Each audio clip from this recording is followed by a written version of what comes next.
Hola chicos, aquí de nuevo nos encontramos para la clase que sigue, que es la clase de tejidos. Si recuerdan, en clases anteriores habíamos dicho que la materia viva se va organizando según su nivel de complejidad. Lo más pequeñito es la célula, la unidad viva más pequeña es la célula. Ya hemos visto las características de una célula eucariota, una célula procariota. Por supuesto, la célula humana pertenece al grupo de las eucariotas. Y esas células se van agrupando en lo que se llaman tejidos, en este nivel de complejización de la materia. A su vez, esos tejidos se agrupan en lo que van a conformar los órganos se agrupan en aparatos y en sistemas. Entonces lo que vamos a ver hoy es el segundo nivel de complejidad de la materia viva, que es la de los tejidos. Es la unión o el conjunto de células, esos son los tejidos. Y el organismo posee 4 tejidos fundamentales.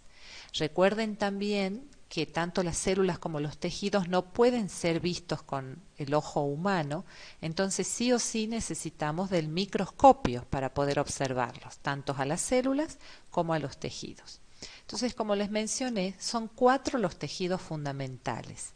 El tejido epitelial, el tejido conjuntivo o conectivo, el tejido muscular y el tejido nervioso. Esto también está organizado según la complejidad. El tejido más simple es el tejido epitelial. Luego le sigue en complejidad el conectivo o conjuntivo, que es lo mismo. A continuación el muscular y finalmente el nervioso, que es el tejido más complejo de todos. Entonces, en estas imágenes estamos viendo aquí un tejido epitelial conformado por un grupo de células. Todas estas son células con su núcleo. Fíjense cómo las células están prácticamente pegadas unas con otras. Las células son todas de la misma característica. Eso es lo que le da la, la definición precisamente de tejidos, que las células tienen que ser de las mismas características. Aquí tenemos el tejido conectivo o conjuntivo. También son células, un conjunto de células con similares características. Pero ¿qué diferencia tiene este con este? Fíjense ustedes, que las células están prácticamente pegadas, mientras que en este caso las células están separadas por lo que se llama la sustancia fundamental o el cementante, ¿sí? Fíjense ustedes cómo esa sustancia fundamental o cementante me separa las células, no están tan unidas como vemos acá en el epitelial.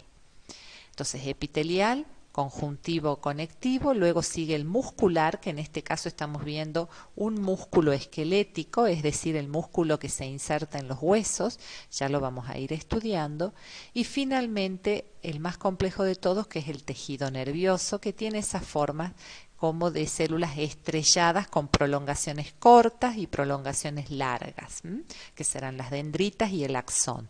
También lo vamos a ir estudiando. Bien, también en la clase anterior habíamos mencionado que del embrión tenemos 3 capas fundamentales cuando se forma el embrión. El ectodermo, que es la capa más externa, el mesodermo, que es la capa del medio, y el endodermo, que es la capa más interna del embrión, durante el desarrollo del ser humano en el vientre materno. Bien, de cada una de esas capas van a ir surgiendo los distintos tejidos. Por ejemplo, del ectodermo surgirá la piel, pero no toda la piel. La capa más superficial de la piel, que se llama epidermis, porque las otras capas de la piel, que son la dermis y la hipodermis, en realidad van a pertenecer al mesodermo. Pero la epidermis, que es la capa más superficial de la piel, pertenece al ectodermo. También pertenece al ectodermo el sistema nervioso central. Y esto es importante saber, porque hay muchas enfermedades neurológicas que se correlacionan con manifestaciones en la piel, como también hay muchas manifestaciones de la piel que tienen una correlación con patologías neurológicas. Entonces esto tiene que ver más que nada por el origen embrionario de estas estructuras. A continuación tenemos el mesodermo. De este mesodermo, de esta capa embrionaria, van a derivar el tejido conectivo, que era el segundo de los tejidos, el tejido muscular, que es el tercero de los tejidos, el corazón y los grandes vasos. Eso proviene del mesodermo. Y del endodermo vamos a tener el aparato digestivo, el aparato respiratorio y el aparato urinario. Entonces, el origen embriológico de los tejidos fundamentales van a ser de los epitelios las tres capas embrionarias, es decir, los epitelios provienen de las tres capas embrionarias: ectodermo, mesodermo y endodermo. Ejemplo, la piel es un epitelio, la epidermis de la piel es un epitelio que proviene del ectodermo. El epitelio que recubre los vasos sanguíneos vendrán del mesodermo, y los epitelios que recubren el aparato digestivo, por ejemplo, vendrán del endodermo. Entonces, cuando les pregunten cuál es el origen embrionario o de qué capa embriológica provienen los epitelios, la respuesta es de las tres capas embrionarias: ectodermo, mesodermo y endodermo. Y les acabo de mencionar los ejemplos de cada uno: la epidermis de la piel en el ectodermo, el epitelio de los vasos sanguíneos, por ejemplo, para el mesodermo, y el epitelio del tubo digestivo para el endodermo. Ahora, el tejido conectivo, que es el siguiente tejido fundamental, proviene del mesodermo, al igual que el muscular, ¿sí? Esos dos tejidos fundamentales provienen exclusivamente del mesodermo, a diferencia de los epitelios que habíamos dicho que podían venir de las tres capas embrionarias: conectivo y muscular solo del mesodermo. Y finalmente el sistema nervioso va a provenir también únicamente del ectodermo. Ahora vamos a clasificar a los tejidos según el grado de diferenciación celular y la sustancia intercelular o cementante o sustancia fundamental que los separa. Entonces, vamos a ver que separa qué, que separa las células, ¿sí? Entonces vamos a ver en este cuadro que tenemos células poco transformadas o células muy transformadas. En criollo podríamos decir células más simples, células más complejas. Dentro de estas células poco transformadas o más simples, vamos a tener que tengan escasa o nula sustancia intercelular o cementante o sustancia fundamental, o abundante. Cuando es nula, el ejemplo es el tejido epitelial, es la imagen que les mostré al principio. Vamos a volver un poquito para atrás. Es la imagen que les mostré al principio, donde están prácticamente unidas las células. Entonces el epitelial es el ejemplo característico de el conjunto de células poco transformadas con escasa o nula sustancia intercelular o fundamental. Ahora, cuando esa sustancia es abundante, siguen siendo poco transformadas o simples las células, pero la sustancia fundamental es abundante, ahí lo que vamos a tener es el tejido conectivo o conjuntivo, que es esta imagen que les había mencionado hace rato, cuando tenemos mucho cementante o sustancia intercelular o sustancia fundamental separando las células. Y dentro de este tejido conjuntivo o conectivo, que es lo mismo, tenemos a su vez dos tipos de conectivos o conjuntivos: un tipo de tejido conectivo sólido y un tipo líquido. El tejido conectivo sólido va a conformar los estromas, cartílagos y huesos. ¿Y qué son los estromas o qué es el estroma? El estroma es la parte de conectivo que rodea a los órganos. Algunos órganos, como por ejemplo el riñón, la cápsula suprarrenal, es decir, precisamente conforman las cápsulas de los órganos, la cobertura externa de los órganos, de ciertos órganos. Ese es el estroma. Y una pregunta que se suele hacer en los parciales es cuál es la diferencia entre estroma y parénquima, para que tomen nota. ¿Cuál es la diferencia entre estroma y parénquima? Y la respuesta es que el estroma es tejido conectivo puro.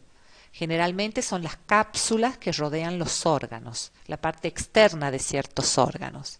En cambio, parénquima es todo el órgano. Por ejemplo, el parénquima renal, estamos hablando de todo el riñón, y como es un órgano, va a tener conjunto de tejidos, es decir, va a tener tejido epitelial, tejido conectivo, tejido nervioso.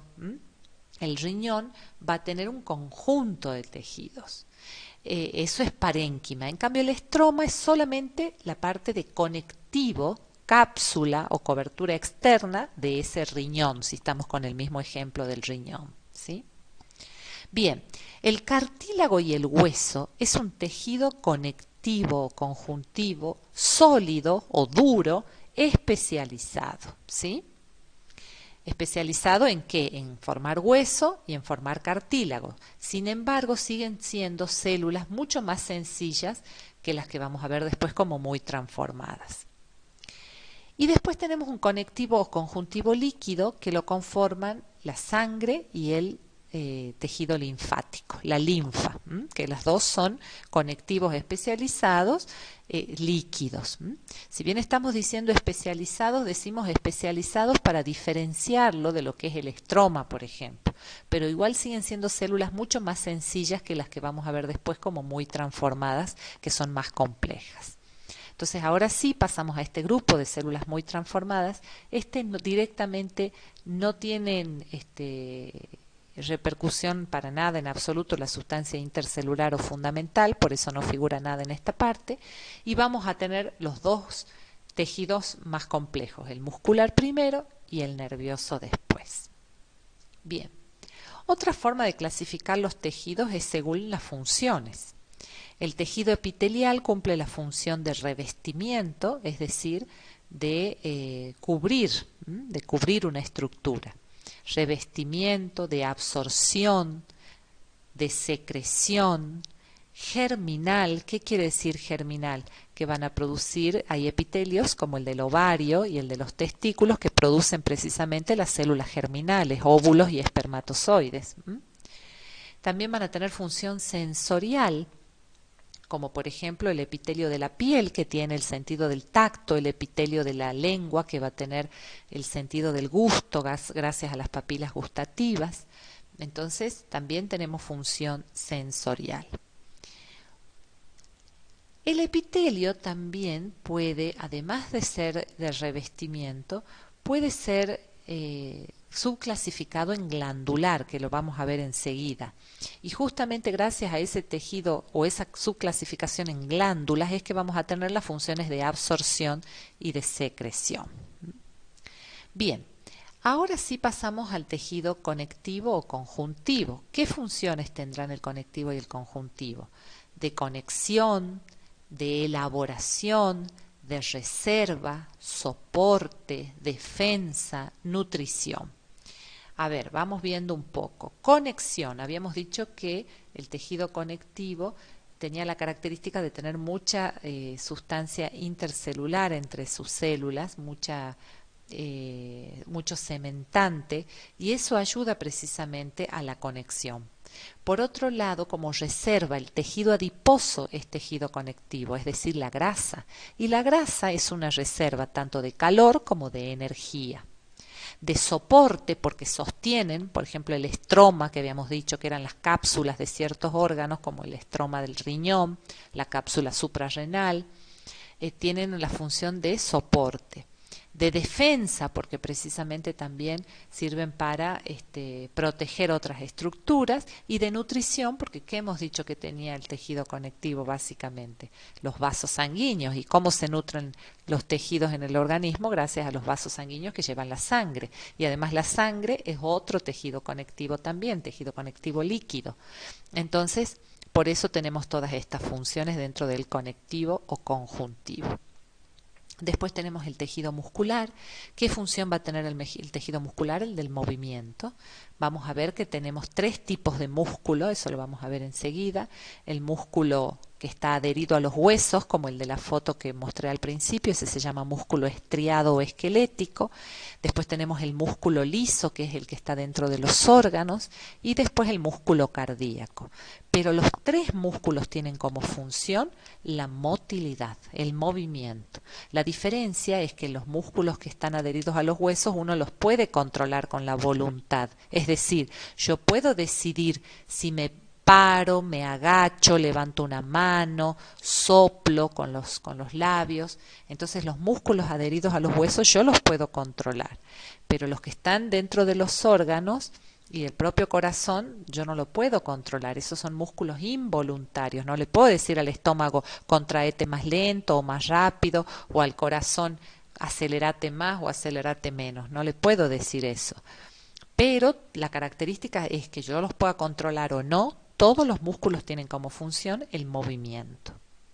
Y finalmente el tejido nervioso tiene la característica de ser un tejido que tenga la capacidad de excitarse, es decir, de poder responder a un estímulo y luego conducir ese estímulo, es decir, la excitabilidad y la conductibilidad. Recibir un estímulo, poder responder a ese estímulo y conducir a otras neuronas u órganos efectores la respuesta a ese estímulo. Bien, esta es otra clasificación, pero ya específicamente del tejido conectivo o conjuntivo, que habíamos dicho que podía ser sólido o líquido. El sólido es el cartilaginoso u óseo y va a tener como función la de sostén y protección. ¿Para qué sirve el cartílago y el hueso? Para proteger estructuras como el cráneo, va a proteger el encéfalo, el tórax va a proteger el corazón y los pulmones, la pelvis va a proteger la vejiga, el útero en la mujer, la próstata en el varón, los riñones en ambos sexos. Entonces, por un lado es la protección y por otro lado, gracias al cartílago, el sostén, que junto con los músculos van a conformar el aparato locomotor, los que nos permiten el movimiento. Y después, en cuanto a lo líquido, el sanguíneo y el linfático van a tener como funciones la circulación, la nutrición y la defensa. ¿Por qué la defensa? Porque a través de la sangre también viajan los anticuerpos, los glóbulos blancos, que vamos a ir estudiando, que son los encargados de defendernos. Y la nutrición, porque va a llevar precisamente los nutrientes, la glucosa, el oxígeno a cada una de las células.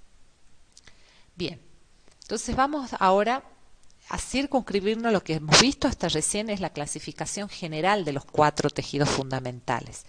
Ahora lo que vamos a ver es uno por uno cada uno de ellos, ¿sí? Entonces vamos a empezar con el tejido epitelial. Entonces, si yo tengo que definir tejidos, ¿cuál sería la definición de tejidos?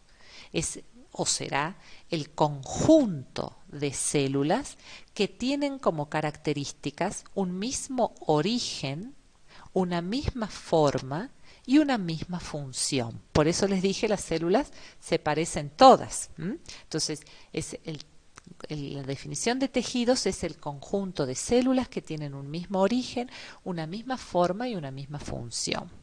Cuando se agrupan distintos tejidos, ahí ya van a conformar los órganos. Entonces los órganos ya van a tener distintos tipos de tejidos, por ende los orígenes también van a ser distintos, pero sí va a seguir siendo la misma función. Y cuando esos órganos se agrupan van a ser aparatos o sistemas, como por ejemplo el aparato urinario, el aparato respiratorio, o el sistema endocrino, el sistema inmunológico, el sistema nervioso. ¿Y qué diferencia había entre aparato y sistema? La única diferencia es que en los sistemas hay un tipo de tejido que prepondera sobre los otros. Por ejemplo, en el nervioso el tejido que va a preponderar es el nervioso, el de las neuronas. En el endocrino el tejido que va a preponderar es el glandular. Dentro de los epitelios habíamos dicho que teníamos de revestimiento y glandular. Bueno, en el endocrino va a preponderar el glandular. Pero esa es la forma en que la materia se va complejizando desde una célula hasta llegar a un aparato o sistema.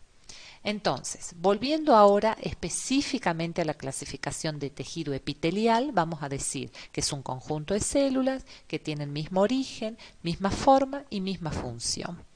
Y dentro de esta subclasificación del tejido epitelial se pueden subclasificar en revestimiento, es decir, los epitelios que están para cubrir, y en epitelio glandular, es decir, que conforman glándulas para secretar o para absorber. Entonces, este PowerPoint quiero que les quede bien grabaditos, que en el tejido epitelial, que es el más sencillo de todos los tejidos, el que habíamos visto que no hay mucha sustancia fundamental entre las células, que las células están prácticamente pegaditas unas con otras, este tejido puede ser de dos tipos, los que cubren o los que forman glándulas. Entonces, según esto, se va a subclasificar el tejido epitelial en tejido de revestimiento y glandular.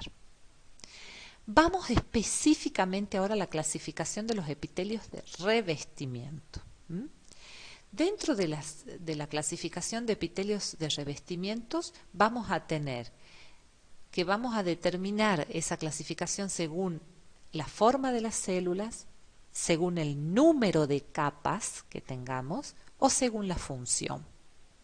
Entonces, según la forma de sus células, los epitelios de revestimiento pueden ser planos, cuando las células son aplanadas. También se llaman a estos epitelios pavimentosos o escamosos, o sea que es lo mismo decir plano que pavimentoso o escamoso. Cuando las células son más cúbicas, con forma geométrica de cubo, se llamará epitelio cúbico. Cuando son cilíndricas se llamará epitelio cilíndrico, y cuando tienen distintas formas se llamará epitelio polimorfo o de transición. Yo voy a mencionar todos estos tipos de tejido y después voy a dar los ejemplos de cada uno, ¿sí? Entonces, lo que acabamos de decir es según la forma de las células. Vamos ahora a según el número de capas. Según el número de capas de células, si tengo una sola hilera de células, una sola capa de células, el epitelio será simple.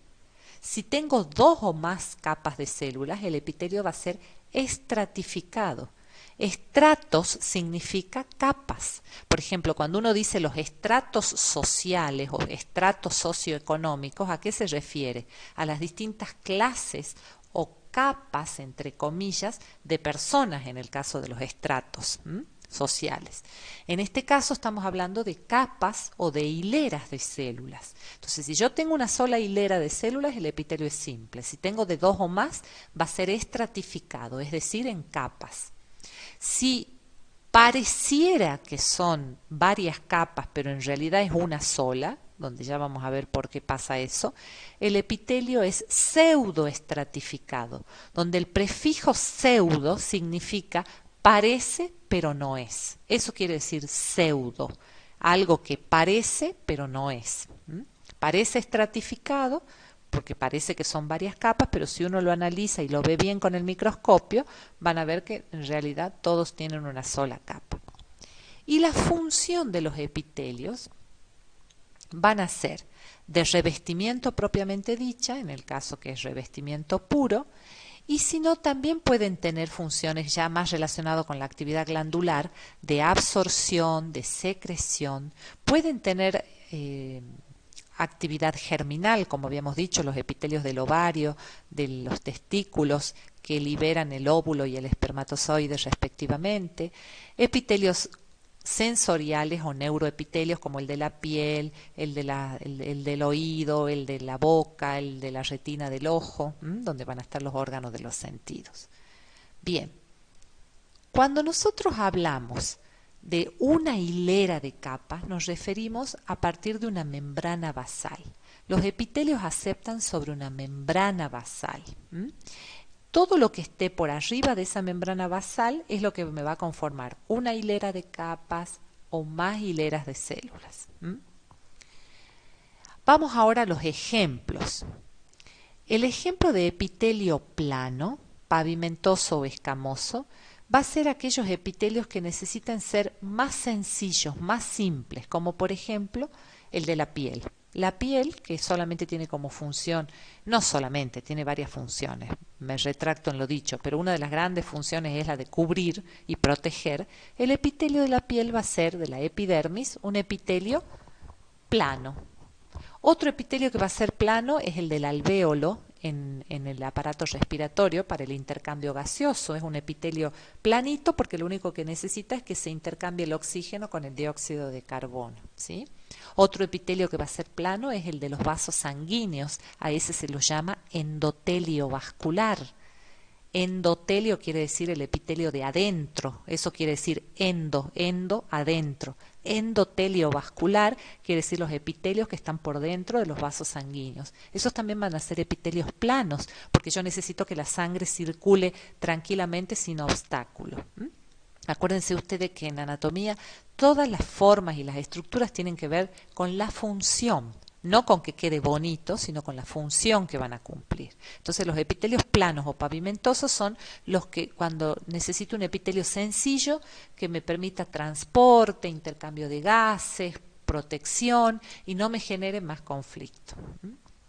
Después los epitelios cúbicos y cilíndricos habitualmente están relacionados con la secreción y la absorción. ¿Dónde tengo epitelios cúbicos, por ejemplo? En los túbulos seminíferos de los testículos. Ahí tengo epitelio cúbico. ¿Dónde más tengo epitelio cúbico? En la glándula tiroides, donde se forman las hormonas tiroideas. ¿Dónde más tengo epitelio cúbico? En los túbulos renales. Entonces, en todos los lugares donde haya secreción o absorción, sobre todo secreción, voy a tener el cúbico. Y dentro, los cilíndricos también tienen que ver con la función de secreción y la de absorción. Entonces, ¿dónde tendré epitelio cilíndrico? Por ejemplo, en el estómago, en el intestino delgado, en el intestino grueso, que son órganos que tienen que ver con la absorción y con la secreción. ¿Y dónde voy a tener epitelios polimorfos o de transición que cambian de forma? En el aparato urinario, la vejiga y las vías urinarias. Porque cuando están llenos de orina, el epitelio está como empujado hacia sus paredes, entonces se lo ve como planito o pavimentoso. Pero cuando se vacía la vejiga o las vías urinarias de orina, con el acto de orinar, es como que esos epitelios vuelven a ser más bien cúbicos. Entonces es como que cambia el epitelio según si tiene orina en su interior que empuja ese epitelio hacia la pared o no tiene la orina. Entonces, ¿dónde tengo ejemplos de epitelio polimorfo de transición? En las vías urinarias. Bien, según el número de capas, tendré el ejemplo de simple también, el alvéolo. La piel no, por ejemplo. La piel es un ejemplo de epitelio, plano, pero estratificado. ¿Y por qué? Porque la piel está expuesta a factores externos que la pueden irritar, la radiación solar, los cambios de temperatura. Entonces, todos los epitelios que estén expuestos a factores de inflamación o irritación son epitelios que se van cambiando para evitar precisamente que sus células empiecen a mutar y aparezcan células malignas. Entonces ya el organismo tiene un sistema de defensa, el organismo ya es inteligente y dice los epitelios como la piel que están muy expuestos a distintas noxas del medio externo deben ser renovados para que no se muten, no se alteren.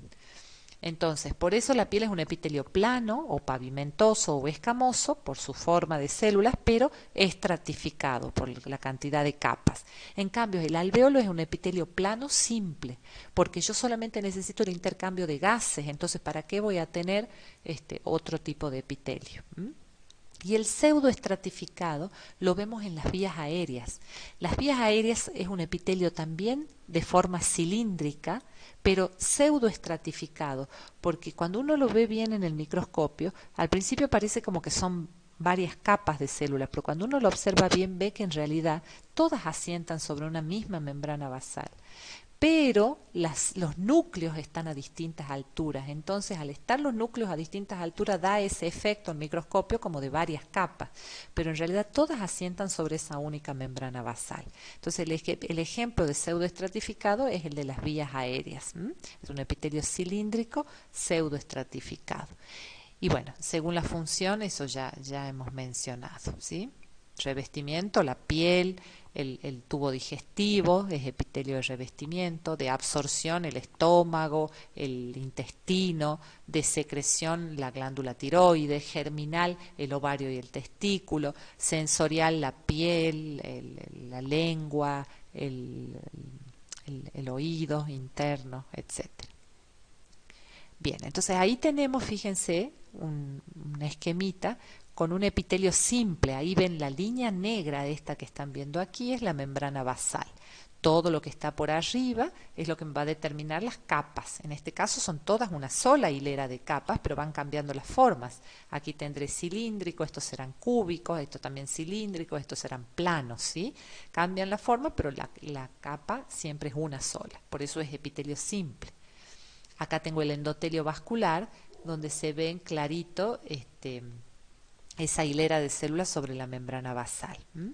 Y esto que están viendo acá abajo es músculo liso. Algo importante a decirles en relación a los epitelios y que también siempre es pregunta de examen. Los epitelios son avasculares. ¿Qué quiere decir avascular? El prefijo a es negación. Avascular quiere decir que no reciben vasos sanguíneos. Entonces aquí viene la pregunta del millón. Si no reciben vasos sanguíneos, ¿cómo se nutren? ¿Cómo les llega el oxígeno, la glucosa? ¿Sabían ustedes cuánto tiempo puede vivir una célula sin oxígeno y sin glucosa? ¿Saben o no? Una célula sin glucosa puede vivir hasta 7 días, pero sin oxígeno solamente vive 3 minutos. Una célula sin oxígeno en 3 minutos comienza a tener daño que puede llegar a ser irreversible.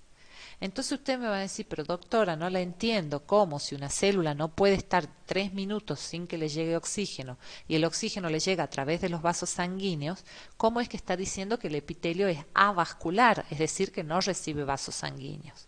Y ahí está la respuesta. Porque en realidad el epitelio se nutre de los vasos sanguíneos que están por debajo de la membrana basal, en algo que se llama imbibición. Se nutren por imbibición de los vasos sanguíneos que se encuentran por debajo de la membrana basal. Entonces, es fundamental entender eso. Los epitelios necesitan estar adheridos a una membrana basal y tener abajo un corion, que es la parte donde están los vasos sanguíneos y que lo nutren a ese epitelio. Muy bien. Ese corion, les cuento yo, va a ser de tejido conectivo. Todos los epitelios asientan sobre una membrana basal y por debajo está el conectivo. Si nosotros hemos dicho que los vasos sanguíneos pertenecían al tejido conectivo. Entonces siempre van a ver relacionados ustedes el tejido epitelial con el conectivo, porque el conectivo es el que le va a dar la nutrición, el soporte, la conexión, todo lo que hemos visto en la clasificación del principio. Bien, acá tenemos otro esquema donde veo de nuevo un epitelio plano simple, acá un epitelio cúbico simple, un cilíndrico simple, el cilíndrico ciliado, es decir, hay epitelios precisamente también en el caso de las vías aéreas, aunque acá este es el de las vías aéreas, ya van a ver por qué, pero hay epitelios como el de las vías aéreas o el epidídimo de los testículos que tienen esas cilias y la función de las cilias es generar movimiento. En el caso del aparato respiratorio, el movimiento de las partículas que pudieran entrar en las vías aéreas para que después a través del estornudo o la tos las saquemos al exterior. Y en el caso del epidídimo, que sería el ejemplo, porque gracias a esas cilias o a esas prolongaciones en forma de dedos o digitiformes que tiene la membrana apical, ¿qué quiere decir la membrana apical? La que da hacia la luz del órgano. Gracias a esas prolongaciones digitales, digitiformes de la membrana apical que conforman los cilios, en el caso del epidídimo se pueden mover o trasladar los espermatozoides. Y aquí tenemos el típico ejemplo del aparato respiratorio, de las vías aéreas respiratorias, que es un epitelio cilíndrico, ciliado, porque tiene esas cilias, pseudoestratificado. Fíjense que acá tengo un núcleo más abajo y acá tengo un núcleo más arriba. Entonces, si uno lo ve en el microscopio, parece como que son varias hileras de células, pero en realidad es una sola, porque todas asientan sobre la membrana basal. Por eso es pseudoestratificado. Con células caliciformes, es decir, células en forma de copa que producen moco. El moco sirve también para adherir esas partículas que pudieran entrar y gracias a los cilios uno las va llevando hacia arriba de las vías aéreas y con el estornudo, la tos, la saca al exterior, ¿sí? Eso es para proteger a los alvéolos que están dentro de los pulmones, que no les lleguen microorganismos o partículas que pudieran ser dañinas. Y después tenemos el epitelio plano estratificado, que el ejemplo característico es el de la piel. Fíjense, acá tengo la membrana basal, luego tengo la primera hilera de células, que estas células siempre se llaman células basales, porque son las que asientan sobre la membrana basal, y estas células basales por mitosis, ¿se acuerdan de la división celular que vimos la clase pasada? Mitosis me daba 2 células hijas exactamente iguales a la madre, entonces por mitosis voy a tener un montón de células iguales a la primera, que me van a conformar los epitelios estratificados para poder protegerse. La característica del epitelio de la piel es que es un epitelio plano estratificado pero queratinizado, es decir, que genera una proteína queratina que es impermeable para que precisamente uno no se deshidrate, no podamos perder el agua por un lado y por otro lado tampoco me ingrese el agua del exterior. A diferencia de las mucosas, por ejemplo las mucosas del aparato digestivo, de la boca, del esófago, son mucosas que son también planas, estratificadas, pero no queratinizadas. Por eso es que la mucosa es húmeda. Bien. Bueno, aquí vemos una imagen ya con el microscopio, donde se puede apreciar el epitelio simple, plano, con la membrana serosa. Este es el epitelio plano que asienta sobre este corion, que es el que yo les decía que lo va a nutrir. En un riñón, ahí pueden ver las células de la cápsula. ¿Se acuerdan que yo les hablaba, del estroma? El estroma me conformaba las cápsulas, ¿se acuerdan? Las células de la cápsula parietal del glomérulo, constituida por un epitelio plano simple, puede apreciarse el epitelio cúbico en el caso de los túbulos. Esto que ven es el epitelio plano simple de la cápsula del glomérulo. Pero por otro lado, yo voy a tener el cúbico, fíjense acá, de lo que van a ser los túbulos renales. Bien. El tema de la tiroides, yo les había dicho que la tiroides tenía un epitelio cúbico, simple, y es allí donde se producen precisamente en los folículos tiroideos las hormonas tiroideas. Acá tenemos un epitelio cilíndrico simple, esto es en el intestino, fíjense ustedes, con células caliciformes también, que son las que se tiñen de ese color carmín o rojizo. También produce moco el intestino, el estómago también produce moco para contrarrestar la acidez del ácido clorhídrico, del jugo gástrico. Esos son todos epitelios cilíndricos, tanto el estómago como el intestino. Acá tengo otro epitelio simple cilíndrico, fíjense cómo se ven claritas las células cilíndricas, acá están todos los núcleos a un mismo nivel, y por debajo esta sería la membrana basal y por debajo tengo este corion con los vasos sanguíneos que van a nutrir ese epitelio. Aquí fíjense, esto que ven acá son millones de espermatozoides, estos son es el epitelio de los túbulos seminíferos, fíjense que es pseudoestratificado, tiene los cilios y va a permitir el movimiento de esos espermatozoides. Acá tengo la membrana basal y el corion por debajo.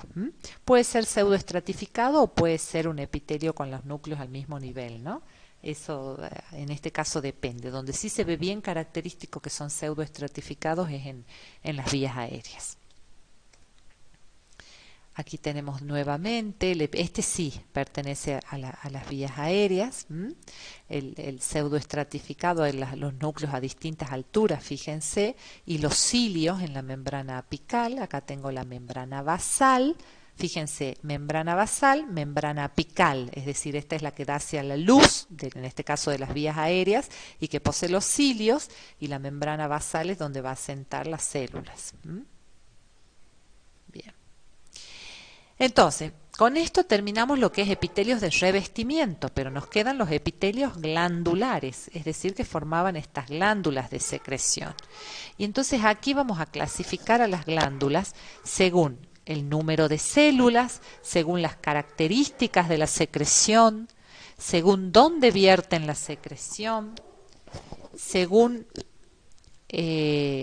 ¿Cómo permanecen las células con esta secreción? Entonces vamos a decir que según el número de células, las glándulas pueden ser unicelulares o multicelulares, es decir, una sola célula. El ejemplo característico es las células caliciformes que acabamos de ver en el aparato respiratorio, en el aparato digestivo. Multicelulares, como por ejemplo el epitelio del estómago, ya vamos a estudiar el estómago, tiene un montón de células, unas que producen el jugo gástrico, otras que producen moco, otras que producen otras sustancias, ya la vamos a ir viendo. Según las características de la secreción, pueden ser mucosas, serosas o mixtas. Según dónde vierten la secreción, y esta clasificación sí es importante, las glándulas se clasifican en exócrinas, endócrinas o mixtas. ¿Cuáles son las exócrinas? Las que vierten la secreción hacia el exterior o hacia la luz de un órgano. Eso es importante discernir bien, porque por ejemplo, glándulas que viertan su secreción hacia el exterior, el ejemplo característico es las glándulas sudoríparas, que me vierten el sudor hacia afuera, hacia la piel. Pero las glándulas que vierten su secreción al interior de un órgano o hacia la luz de un órgano, también son consideradas exócrinas, como por ejemplo las glándulas salivales, las glándulas del estómago, del intestino, la glándula la del hígado que me va a liberar la bilis. La característica de estas glándulas exócrinas es que tienen todas un conducto excretor. Esa es otra característica, poseen un conducto excretor que llevan la excreción hacia el exterior o hacia la luz de un órgano. En cambio, las endócrinas son aquellas que vierten la secreción directamente a la sangre. No tienen conducto excretor y vierten su secreción a la sangre, como por ejemplo las hormonas. Las hormonas tiroideas, las hormonas de la hipófisis, las hormonas de la glándula suprarrenal, vierten su secreción directamente en la sangre y no poseen túbulo excretor. Y las mixtas o anfícrinas hay una sola en el organismo, que es aquella que tiene ambas funciones, la función exócrina y la función endócrina. Y la única glándula en el organismo con esas características es el páncreas. El páncreas tiene por un lado una función exócrina y tiene un tubo excretor que lleva el jugo pancreático para la digestión hacia la luz del tubo digestivo, del intestino para ser más exacta. Y por otro lado me libera la insulina y el glucagón, que son dos hormonas muy importantes en el metabolismo. Y finalmente, según cómo permanecen las células durante la secreción, vamos a tener la clasificación en merócrinas, holócrinas y apócrinas. Las merócrinas son aquellas donde las células quedan indemnes luego de la secreción, es decir, las células no se modifican con la secreción. El ejemplo es el de las parótidas en las glándulas salivales o las sudoríparas écrinas, es decir, las del sudor en la piel. Las holócrinas son aquellas glándulas donde hay una destrucción celular total. Son esas glándulas como lo que vimos siempre en la cultura musulmana, que tienen los harakiris, es decir, las personas que dan la vida, o la cultura no solo musulmana, oriental, que da la vida por una causa, digamos, se inmolan por una causa. Aquí estas glandulitas tendrían una destrucción celular total y eliminación junto con la secreción. El ejemplo son las glándulas sebáceas, o sea, estas células no solo me liberan sebo, sino que se destruyen y forman parte del sebo. Después se tendrán que formar nuevas células por mitosis, pero esa se destruye totalmente y forma parte de la secreción. Y finalmente las apócrinas son aquellas que tienen una destrucción celular parcial con la secreción, es decir, de su parte apical, la parte que da hacia la luz. El ejemplo de células apócrinas van a ser las que nos dan el olor característico a cada ser humano, el que permite, por ejemplo, que un bebé reconozca a su mamá. están relacionadas en otro tipo de animales con las feromonas. Nosotros los humanos no tenemos feromonas, pero sí esta glándula apócrina es la que nos determina esta cuestión de piel, con quién tengo química o no tengo química, a quién atraigo, a quién no atraigo, el reconocimiento, como les digo, del bebé con su mamá, de la pareja. Esas son las glándulas apócrinas. Y en el caso de las glándulas mamarias son glándulas apócrinas modificadas. Bien. Entonces aquí tenemos una estructura glandular simple donde tengo una forma de acino, eso se le llama alveolar, o tengo una forma tubular, o tengo una forma mixta que tiene parte de acino o alveolo y parte de túbulo, entonces se le llama túbulo alveolar. Aquí tengo, bueno, las glándulas acinares que pueden ser mucosas, serosas o mixtas, porque dijimos que esos son los tres tipos de secreciones que podemos tener. Aquí tenemos más ejemplos de glándulas tubulares, simples o más complejas, y túbulo acinares. Acinares sola y túbulo acinares, ¿sí? Y estas son tubulares. Bien. Acá tenemos el ejemplo, por ejemplo, de un conducto salival, de un acino seroso, como tenemos el conducto excretor. Yo les dije que las glándulas exócrinas tienen la característica de tener el conducto excretor, que es el que lleva la secreción. Aquí tengo un acino mucoso. Acuérdense que los acinos pueden ser serosos, mucosos o mixtos. Ahí tengo acinos mucosos rodeados de fibras colágenas. Acuérdense, no, todavía ustedes no saben, pero las fibras colágenas pertenecen al tejido conectivo. Lo que les quería decir con acuérdense es que siempre el tejido conectivo, conjuntivo, está relacionado con el epitelial. Y el colágeno es una proteína del conectivo, que lo vamos a ver enseguida.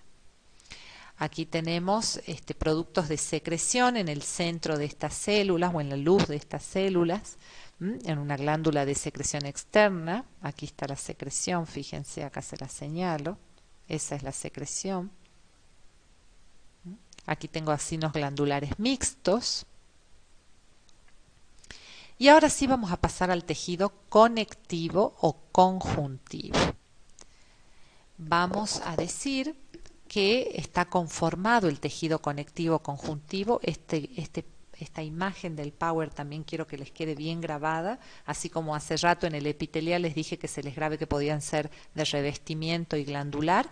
Ahora quiero que se les grabe el tejido conectivo, que está conformado por tres estructuras importantes: células, fibras y sustancia intercelular o sustancia fundamental. No se olviden de esos tres componentes del tejido conectivo. Las células, la principal célula es el fibroblasto. ¿Por qué la principal célula es el fibroblasto? En realidad a esta deberíamos resaltarla con un color distinto. ¿Por qué? Porque los fibroblastos me van a dar el origen a los otros dos componentes del conectivo, es decir, a las fibras y a la sustancia fundamental. O sea que el fibroblasto es la célula que me genera los otros dos componentes, fibras y sustancia fundamental del tejido conectivo. Por eso es que es la célula más importante, el fibroblasto.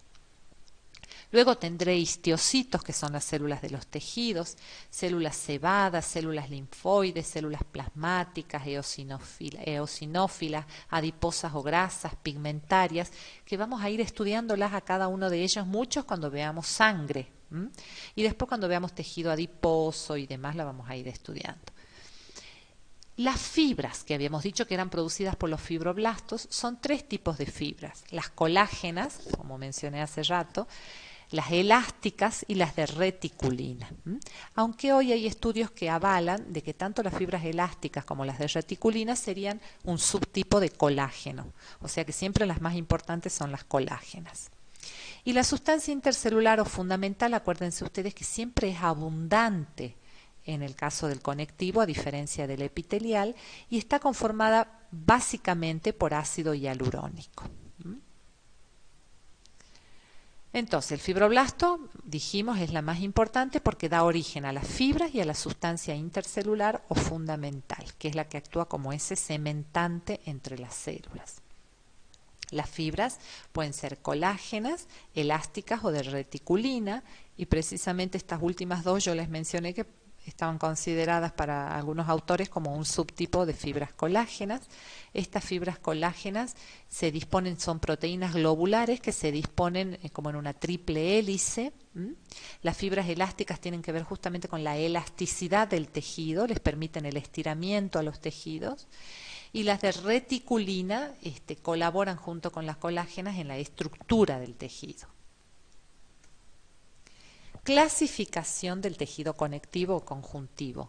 Podemos clasificar en no modelado, modelado o con propiedades especiales. No modelado tendremos el conectivo mucoso, laxo o denso, el modelado, el tendinoso, el membranoso y el laminar, y el con propiedades especiales, el reticular, que es el que forma el estroma, ¿se acuerdan? Las cápsulas de los órganos, el adiposo, es decir, la grasa, el pigmentario y el elástico. Entonces aquí tengo células plasmáticas, fíjense, las células plasmáticas son células, como el nombre los dice, que están en la sangre, en el plasma, y que tienen esta característica con una imagen de un núcleo bien grande como en rueda de carro. Esas células son importantísimas porque a partir de aquí van a surgir los anticuerpos. Bien, acá tenemos el tejido conectivo adiposo, específicamente estamos viendo la grasa parda, que es la que genera calor a través de la grasa blanca, y posee muchas mitocondrias, por eso es que tiene su color, ese color parduzco, ¿sí?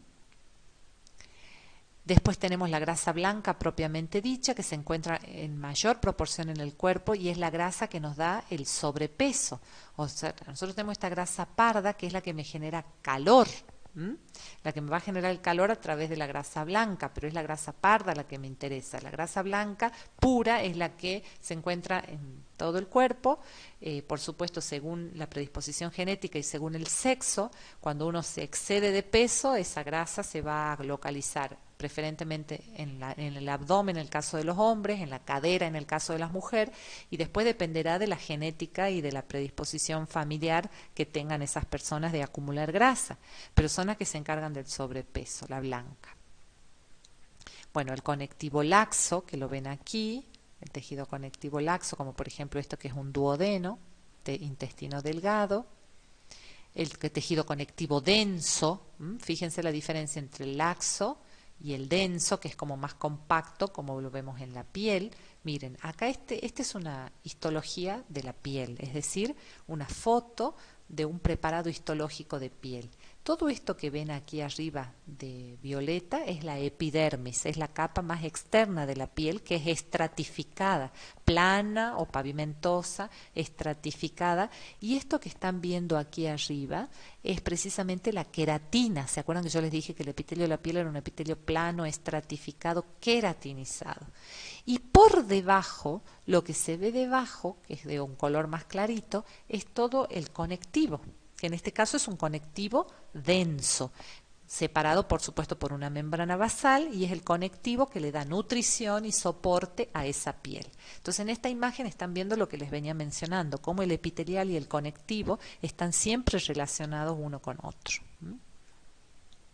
Proyección médica. A ver, vamos a ver. Las patologías del colágeno. Hemos dicho que el colágeno es la proteína más importante del tejido conectivo. Y cuando se va perdiendo o hay alguna alteración con el colágeno, eso va a repercutir en todo el tejido conectivo. La sustancia fundamental va perdiendo su polimerización con el paso del tiempo. Fíjense aquí el colágeno, cómo está formado por ácido condroitinsulfúrico, proteínas, más el ácido hialurónico, la vitamina C, las enzimas, las hormonas. Todo eso incide en la formación del colágeno y del tejido conectivo. Y hay patologías del colágeno, como las precisamente que se llaman colágenopatías. Son patologías autoinmunes, es decir, donde hay anticuerpos que dejan de reconocer a su colágeno como normal y lo atacan a esta proteína tan importante del tejido conectivo. Y esas enfermedades son, por ejemplo, la artritis reumatoidea. Fíjense la deformidad que tenemos en los huesos, porque ¿qué era hueso? Tejido conectivo, ¿se acuerdan? Especializado. El hueso, el cartílago, la sangre, todo es tejido conectivo. sólido o fluido. Entonces va a repercutir en todo eso esta enfermedad. Fíjense inclusive acá en la esclerodermia cómo hay hasta amputación de los dedos por la falta de vascularización de esa zona. Eso se llama vasculitis. El lupus eritematoso con esas manchas en la piel, esto también es lupus eritematoso, esa fase característica de manchas en alas de mariposa. Bien, y ahora vamos a pasar al tejido muscular, pero con el tejido muscular vamos a ser bastante breves porque en realidad tenemos una clase específica para músculo. Simplemente vamos a mencionar que el tejido muscular es el tercer tejido fundamental en orden de complejidad y es el que generaba el movimiento, como habíamos dicho. Tenemos tres tipos de músculo: el músculo esquelético, que es el que se inserta precisamente en los huesos y genera el movimiento, tiene estas estriaciones, por eso también se llama estriado esquelético, y tiene varios núcleos periféricos. Mientras que el músculo liso, ya lo vamos a estudiar cuando veamos músculo, no tiene esas estriaciones, por eso se llama liso, y tiene un único núcleo central. Y después el cardíaco, que tiene sus características especiales, que ya la vamos a ver cuando estudiemos este músculo. Y finalmente el tejido nervioso, que está formado por estas células estrelladas con prolongaciones cortas y largas, que son las neuronas, que se encargaban de poder recibir un estímulo, procesarlo y dar una respuesta, conduciendo ese mensaje a otras neuronas o el órgano efector. También vamos a tener una clase específica para tejido nervioso, así que lo dejamos ahí. Bien, la bibliografía en este caso siempre va a ser Principios de Anatomía y Fisiología de Tórtora Derrickson, de la editorial Panamericana, pero también pueden encontrar material en Biología Celular y Molecular de Robertis y en Biología de Curtis. Así que bueno, chicos, con esto me despido y nos vemos la próxima. Que estén muy bien.